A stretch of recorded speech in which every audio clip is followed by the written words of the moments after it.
Les réactions de la classe politique aujourd'hui avaient toutes la même tonalité, abjecte, cynique, sadisme sénile ou totale condamnation morale, comme l'a déclaré le Premier ministre. Pour M. Jospin, nous aurons à examiner les conséquences qui peuvent en être tirées. Arnaud Boutet a recueilli plusieurs réactions. Aujourd'hui, le Premier ministre recevait son homologue marocain. Lors de la conférence de presse, Lionel Jospin s'attendait à une question sur l'ouvrage du général Ossarès. D'où cette lecture en guise de réponse.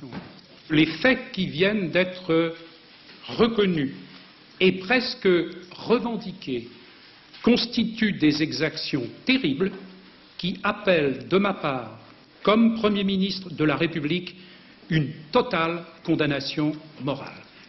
Ce nouveau livre déclenche une salve de critiques politiques, mais une polémique ressurgit. Les communistes et les Verts réclament une commission d'enquête parlementaire.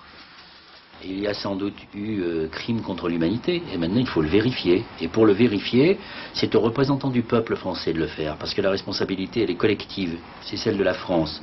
On ne peut pas le cantonner simplement à un rôle d'historien qui irait fouiller dans notre mémoire.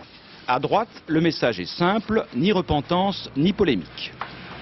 Bien sûr, les Français n'oublient pas que c'est une période cruelle. On n'oublie pas non plus que les exactions du LFLN ont existé, que certains Français l'ont cruellement payé. Alors, par conséquent, laissons travailler les historiens. Au mois de novembre, Lionel Jospin avait refusé la création d'une commission d'enquête parlementaire. Une question reste sans réponse, celle de la responsabilité politique. Pour les historiens, il est déjà trop tard. En 2001, la plupart des présidents du Conseil de la 4e République ou des responsables et des ministres en exercice sont décédés. Edgar Faure, Bourges-Monory, bien sûr Pierre Fimelin ou Lacoste, etc. Tous sont décédés, donc il est très très difficile, aujourd'hui 40 ans après, de pouvoir se retourner vers des personnages politiques importants. Le général Ossarès met en cause le pouvoir politique et notamment François Mitterrand, garde des Sceaux à l'époque.